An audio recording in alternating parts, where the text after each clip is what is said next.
la paix retourne. Peuple uni, nous sommes amis. Fier et plein de dignité. Peuple grand, peuple libre à jamais. Et croyant enflammé du feu sacré, pour bâtir notre pays toujours plus beau, autour d'un fleuve majesté, autour d'un fleuve majesté, tricolore, vive l'idéal, et nos aïeux à nos enfants. Et justice, c'est travail. Et justice, c'est travail.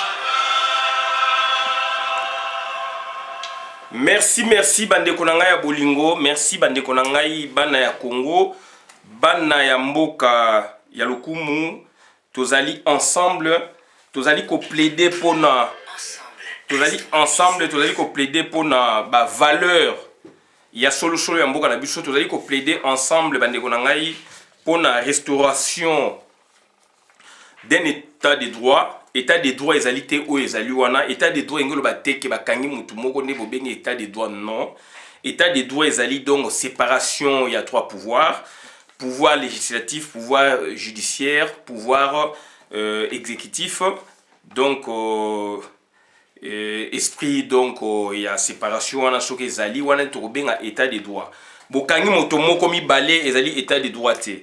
Bandeko nanga, c'est très important. Ezali eloko tozali koloba yango mbala mbala, tozali kozongela yango mbala mbala, yango wana tuye lelo lisusu pona toloba makambo oyo ezali koleka na mboka na biso. Toyebisaki bino donc depuis décembre, depuis l'année passée, puis surtout décembre, étant au côté de décembre, tu rappelles qu'il y a bino que tu côté na période na zone moko à turbulence. Zone à turbulence, c'est ngelo banini, donc c'est-à-dire tu côté na mubulu. Tokoti na mobulu puisque bandeko na ngai tolingai koyoka te. Tokoti na mobulu bandeko na nga parce que donc tozalaki préparé te. Tokoti na mobulu bandeko na nga parce que donc tozalaki te appelé à diriger.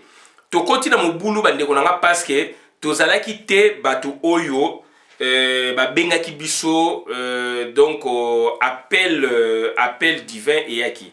Donc bandeko na nga to forcer pour la te diriger, te forcer pour na ba mona biso batu, te forcer pour na balinga biso, te forcer pour na to yinaki baninga, te forcer pour na to bomaki baninga, te forcer pour na to usurper pouvoir, te usurper identité. Voilà bandeko na ngai eloko oyo et déranger biso, voilà bandeko na ngai eloko oyo et bomi situation oyo tozaki na ngo liboso et to instaurer donc nouvel ordre mususu sans que toi yebake to kei na kao. Bandeko na nga pona ko yebake bo kei na kao, il faut faire du stop. Il faut que ça examen donc de conscience ko yeba nini ezalaki nini ezali lelo, puisque batu mingi ba yebite, puisque ba vivaki yango te, ba mususu ba vivaki mais ba yebaki te makambo ezali koleka. Bandeko na nga bokoki kozala na ndaku moko bana tata moko me makambo ezoleka na ndaku bana mususu pe bayebite, puisque koyeba te ni bazali attentif te, puisque ezolobela bango eloko moko te. Mais par contre bana mususu azali wana, azali ko vivre makambo ezali ko salama, azali ko landango donc à la loupe, et puis azali pe ko tout d'après ba parents eloko boesami pourquoi, eloko boesami pourquoi mususu azana kata ndako wana pe makambo ezoleka wana pe ayebite.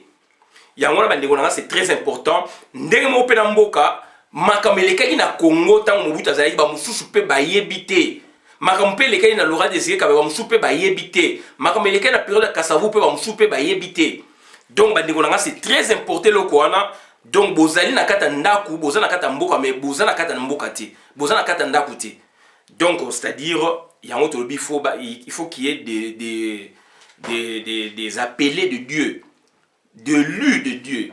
Donc bato nzambe aponi, o nzambe atie loboko, bato wana bazana mission.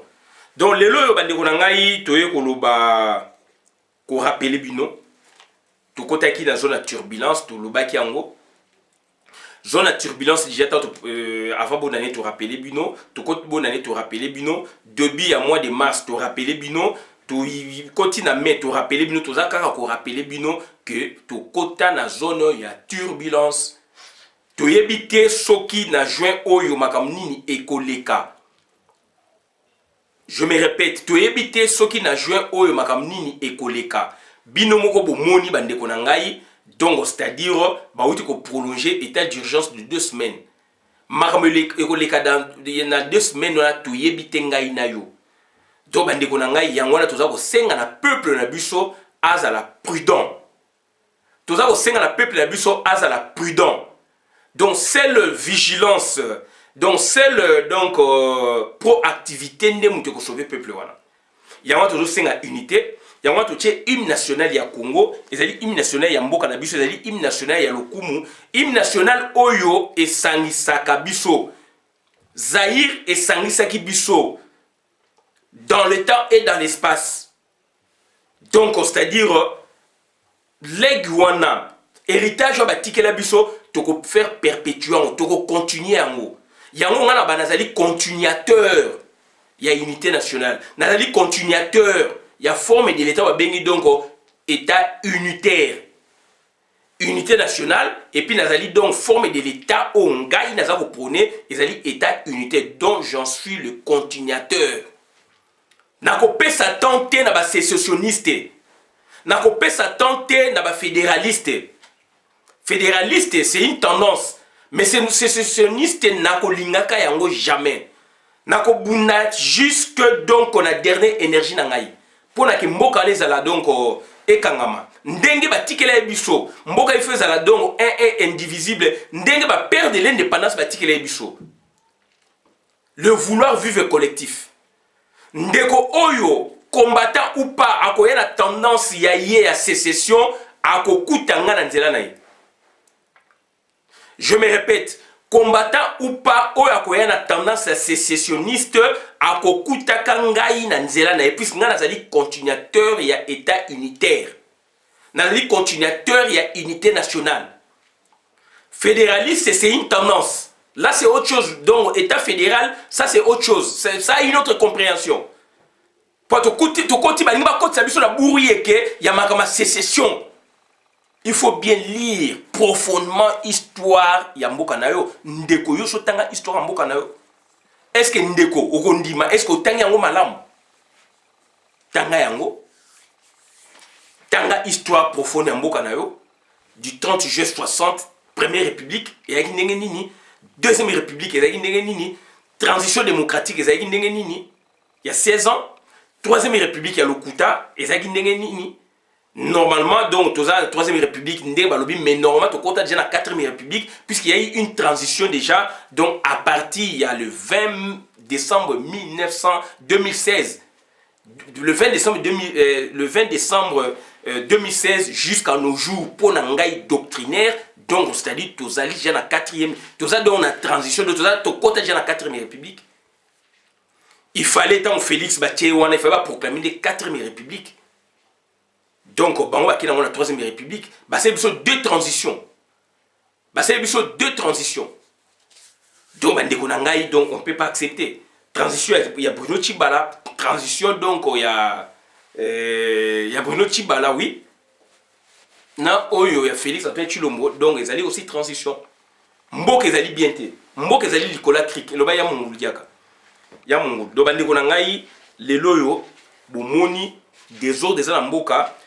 Présidence ne bazali ko kufa bande ko na biso toyebi pe bango mingi bakendaki balanda Félix mingi bakufi et toyebisaki bino puisque makamso ba yebisi biso ba loba to lobi pe yango puisque ezali vérifier par rapport à forme ya gouvernement ezali système politique ezali lo ezali système politique donc extraverti donc importé za bisoté ba touti toyebisaki bino yango tolobai que donc ba mort ezali programmé na présidence tina mois de septembre ezali ngai te et wana yali makambo ya renseignement donc supra. Renseignement supra ezara tenu na Roubaix-Roi en connexion. Cette fois-là, Roubaix-Roi représente le Congo comme son pays, malheureusement, en connexion avec d'autres pays, malheureusement, dans leur contexte employé, donc avec l'Ouganda et le Rwanda et la Tanzanie, Tanzanie Kota. Donc, c'est-à-dire, Naïb Sakibino, Kabila na liste, il y a 400 personnes oyo il faut boma. Ba musicien bazaliona bako tandama, ba musicien karaté bako tandama. Ba musicien bazali programmé à mourir. Ba politicien bazali programmé à mourir. Ba comédien bazali programmé à mourir. Ba pasteur bazali programmé à mourir. Ils allaient étape, étape. Donc, au monde déjà vague. Et Salamaki, y a ba comédien. Et Kati, ba Kenangosko, n'a ba conseiller. Il y a Félix. Bazali ko koufa ne bojo monadongo jusqu'à babiti na septembre. Ouane za biloko ya renseignement supra ya Congo. Pour on a 3 services à renseignement. Supra on a expliqué bino ya Roubaix-Roi, infrastructure ezali donc renseignement national ya mboka. Ils allaient administration et puis donc renseignement donc mususu babenga renseignement donc privé ya Kingakati ou GLM ou les allaient tenus par qui par donc Kalev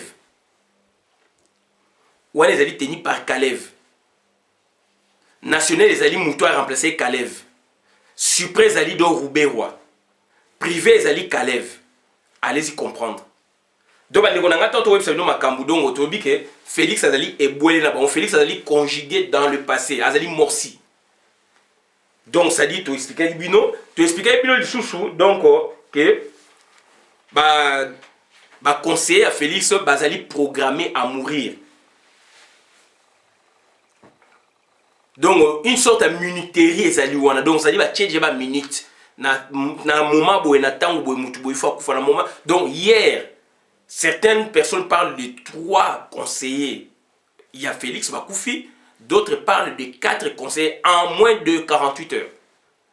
En moins de 24 heures, il y en avait 3. Mais aujourd'hui, donc j'en ai appris encore, il y a un autre conseiller qui vient de décéder. Donc il y en a 4 en moins de 48 heures. Naël Binodo Bazali programmé à mourir. Et ça, Bilo, qu'ils allaient tracer, ça arrêté. Boko kamwa o bako kufa lisusu mikolo mizali koya. Et vaga ba musicien ezali koya kalate. Vaga ba pasteur ezali koya kalate. Puisque ba touti bazali na colère, ba yebi ke pouvoir na bango ezali kosila puisque yo congolais au télémi yo congolais au comprendre. Bazali kokosa corona boyo lokuta. Donc c'est très important. Tu sais bien que dans la famille à Félix, il y a des infiltrés. De Hippolyte Kanambe il agit avec beaucoup de tranquillité. Puisque dans l'entourage, il y a Félix. Dans l'ibota na etoloba ki yango azana batu oyo bazali kosala elaye mosala. Donc au même titre nenga zwa ki Félix pour na ase elaye mosala contre Papa Tshisekedi, au même titre nenga zwi batu bazo sele mosala contre Félix oyaye oya chewan. Puisque Hippolyte Kanambe a ça du pouvoir, à sa botoli banque centrale, à sa gestion banque, les lois de Toroba, Hippolyte Kanambe, c'est lui qui tient donc les comptes de la banque centrale. Mais il voudrait, n'est-ce pas, avoir maintenant le pouvoir effectivement à Congo. Donc, il y a un gros monde, Tchelbino, 2 semaines, il y a prolongation. C'est pour tuer donc Congolais. C'est très important comme vous avez koloba. Donc infiltration, il y a bateau bazali kokufa. Donc infiltration zali na présidence. Infiltration zali na présidence, infiltration zali na famille à Félix. Tu vois ça qui bino année passée, bazali programmé à mourir. Maman Marthe auti na liwa, ndeba mongo balbaka auti wo, auti na liwa. N'eussent été les efforts. Il y a Hippolyte Kanambe, na Félix, ne maman na anelo azali na samabele. Comme à l'unisson, les deux, ba bengi donc ba médecin chinois pendant le grand confinement entre guillemets na Congo et dans le monde. avion spécial et outaki Chine et il y a un médecin chinois avion spécial et Belgique et il y a un médecin belge pour la traiter maman donc maman Marthe il y a un Monique à se reprendre un peu donc donc ma comme ça c'est sérieux et vrai et vérifiable. Donc, non, maman Marthe a été repêchée na mort. Ba repêché maman Marthe ko repêché. Ba médecin chinois ba yaki, ba chinois bo moni wana te non. Pendant le confinement, vraiment confinement, maman Marthe maman Marthe entre la vie et la mort, ba dépêché qui ba toaké na Chine. Donc ba bengisi ba médecin, ba fouti ba avion, ba millions de dollars ou ba milliers de dollars. Au moment où ba congolais ba za ko zanga même loso ya kolia. Ba bengisi ba médecin belge, ba milliers de dollars. Au moment où ba congolais ba za ko zanga bilei. Ba médecin deux sortes de médecins on a deux pays on a baillé bazaki au chevet à maman Marthe ba bendi na liwa ba bimisi na liwa ba conseiller à Félix ba kangeli bango ba ko bimate bazali kolela Vidier Chimanga azali kolela Jean-Marie Loka Bwanga Abraham azali kolela bazali ebele molongo mulai ba boyi bango ba bima pona ba soins médicaux Félix et moi qui mbangu na Belgique ayaka awa pour la contrôle. Donc c'est sérieux donc c'est-à-dire poison et c'est-à-dire que tambola malheureusement sa culture na bisoté ba imposer biso yango na ba touti ezali culture ya ba congolais té poison sa culture na bisoté ba imposer biso yango et donc bato comme komona yango normal. Poison comme ko tambola na Congo, na administration poison vandi, na présidence poison vandi, partout poison na poison, to éviter mboka wana to ko vivre ndenge nini. Donc to ko soupçonner batu même oyo ko soupçonner té. Okoyi ko zala bien té même ko kene pas baninga. Poison comme ba ko tchango partout. Donc bande ko na ngai toye awa pona ko rappeler bino kaka ke boye ba yango ke ba touti ba sepelaki tant France ba déclaré que confiné bandi le 13 mars ba touti kuna Jeannette Kanambe, Zoé Kanambe, Hippolyte Kanambe, groupe na bangwana famille na bangwana donc ba sepelaki ko sakanate. Groupe na bangwana famille na bango bande ko ngai ba sepelaki ko sakanate. Donc ça dit ba Congolais c'est l'occasion unique ou jamais pour en finir na ba Congolais. Toyebi saki bino de bonne foi. Nana ndimei ke maître Mukendi akokufa lokola molinga likaya maître Mukendi akei maître Mukendi papa wana kufi. Nana ndimei ke Monseigneur Gérard Mulumba akokufa ndengwana lokola molinga likaya akei Monseigneur Mulumba akei. Likolo ya pouvoir ya mabe oyo Félix akene kozwa likolo ya pouvoir ya mabe oyo donc Félix akoti biso yango na toza koloba il faut ko bengana na Félix na donc Hippolyte Kanambe kotika moko mususa zala donc to sali loko modi il faut ko bengana bango mibale donc bandeko na ngai ezali passe mingi ezali mawa mingi donc ça dit maman Marthe donc c'est-à-dire azaki repêché ndeto yebisino maman Marthe do ba repêché akufaki donc ba repêché donc na Hippolyte Kanambe na Félix Antoine Tshilombo. Bande ko na ngai mboka na biso c'est-à-dire quand il y a un problème il faut que tanga mutu oyo asali mabe que ko tanga ko généraliser. L'infraction est individuelle.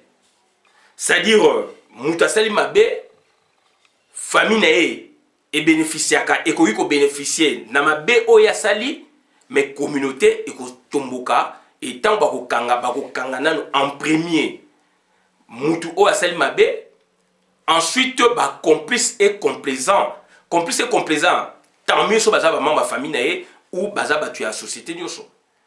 Donc naza ko senga la peuple congolais tous en esprit de discernement. Au sein du peuple congolais, donc il faut comprendre mokili ndenge ezali komarche. Naza kosenga na peuple congolais, il faut tous un esprit critique.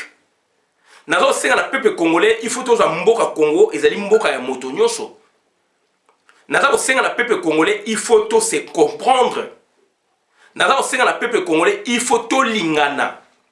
Naza koteya na peuple congolais bolingo. Naza koteya na peuple congolais l'altérité regard sur l'autre. Naza koteya na peuple congolais totika donc égocentrisme, totika ethnocentrisme. Tout le monde a biso to ba meilleur ba musu bazali ba déchet totika eloko wana. Mboka et baby. Donc mboka et baby. Tozali wana unité nationale, il faut et qu'on continue, to continuer tozali pour pérenniser œuvre wana. Ezali ba héritage ya Congo. Tokoki kobungisa yango te. Mutu oyo akoya na esprit ya séparation, mutu oyo akoya na esprit ya désordre, ya ko désunir peuple, place na eza na Congo te. Place na eza na Congo te. Pouvoir eza aussi mystique. Okokanisa ko koza pouvoir ndeko nanga keba pouvoir okima yo na maboko. Tomoni yango na Afidèle, wapi capitaine Njuzi. Capitaine Njuzi boyoka ye. Est-ce que boyoka capitaine Njuzi a son pouvoir? Mais azalaki le rapporteur, l'unique rapporteur à Fidèle. Enfin, Zaïd Ngoma, Zaïd Koloba, mais rapporteur à Fidèle, c'était donc. Non, là c'est Afidèle. Afidèle, donc, Ezali avant RCD. Donc, l'unique rapporteur, il y a Afidèle, c'était Capitaine Jouzi. Capitaine Jouzi, nous déconnons, au cas place de pouvoir, Keba Bazako miroiter au pouvoir. Puis, pouvoir, Ezali mystique. Bazako miroiter yo au cause pouvoir tende konangai. Il faut qu'on se ressaisir. Il faut que se ressaisir. Pouvoir les alliés très compliqué. Pouvoir les alliés très compliqué. Donc il faut qu'on soit donc calme, lucide, déterminé, clairvoyant. Ndekonanga donc on a également pour bangwana na suki abona la vidéo madame na compte la communauté. Ngai Christian Boula Biama, membre peuple Mokozi, peuple souverain, combattant résistant révolutionnaire, PNI, PNI et les politiciens non institutionnels. Donc, peuple Mokozi, moi na oya botamaka na linu, bana wana ba botama na linu ba swaka. Donc peuple Mokozi donc azali moi na oya botama déjà na linu.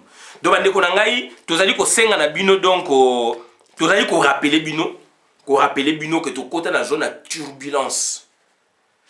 Tokota bandeko nanga s'il vous plaît na zone ya turbulence. Zone à turbulence oyo, ezali zone moko oyo, tout peut arriver, tous les coups sont permis. Pas de notre part, na part ya ba to bazana pouvoir. Ba tout power. Donc tous les coups sont permis na bango. Mais na biso, qu'est-ce que nous devrions faire nous autres? Donc voilà, wana des ezali plus intervention na nga place ezali. Voilà place tozali ko senga na bino bandeko nanga boyeba ndenge ni toko se tenir, ndenge ni toko ko se tenir. Voilà bandeko nanga place tozali ko yebisa bino toza la prudent, toza la lucidité. Donc ba mongo baloba bangala balobaka masu edindaka na ebale. Masu edindaka na libongo. Banzembo yembama mokili yebi masuwa edindaka na libongo. To faire attention. To bundi bitumba mingi. To za la prudent. To lengela eloko buso. To construire puisque to bundi ensemble. To ke nango tina suka. Puisque batu mususo wa bundi te bako lia biloko buso to lonaki. Je me répète. Batu oyo misusu ba bundi te lokola ngai na yo. Bako ya kolia biloko oyo biso tolonaki puisque tozali prudenté. Et maman ngu koko na ngai ya mwasi aboti mama na ngai aloba que mutakufa kana eloko na ye. Je me répète, koko na nga maman ngu o abotaka mama na ngai aloba que mutu akufa kana eloko na ye. Yo combattant, yo résistant, yo révolutionnaire, au bundi mingi, keba okobebsa bitumba na yo pene ya libongo. Mboka yo za développer, mboka yo funga makalate. keba okobebisa bituma na yo pene ya libongo, keba masuwa na yo ekodinda na pene ya libongo. Donc engi koloba nini tokeba toko perdre oyo to sali before to sali to conjuguer ensemble pour le résultat de l'emona na boye. Alors ba politicien ba roya ya mabe ba ko sabiso ba ko sabino ba ko sabiso to roya ko perdre eloko to loni auto cultiver auto produire et ba mususu ne ba roya ko lia yango o ba moneli pasiti ya on appelle ça exemple ya Capitaine Juzi wapiye afidèle PPRD le FCC peut-être pe ba bomaye ba bomaka mutu likolo eloko na ye et ba tu mususu pe ba ba kumbeli yango bande ko na ngato za la prudent yango na zoko senga na biso conscience zonga donc ndeko na ngai tokeba batu oyo babundite lokola ngai na yo bakoya kolia mokili eza bongo matérialisme dialectique historique mutu moko aza na résidence surveillée te mutu nyonso aza koluka ntango yo osala mutu mosusu akorécupéré mais nga susi na ngai kozala ke ba oyo tobundi toza kose considérer tobundi ensemble tokende na makambo ntina suka quels que soient nos problèmes nous devons nous ressaisir. La vérité d'aujourd'hui est comme un mensonge lobby. Mensonge il y a l'élo et comme la vérité hier. Donc matérialisme et dialectique historique. Monde de Abi Mbanga Taba Mokili les ko tourner tout à tour. Tu faire attention. Mensonge il y a hier et comme la vérité l'élo. Vérité l'élo et comme un mensonge lobby. Mokili les ali vous les a retourné. Où est-ce que tourner? Donc on a eu donc on a eu la suki abonné la vidéo madame la compte communauté. Merci.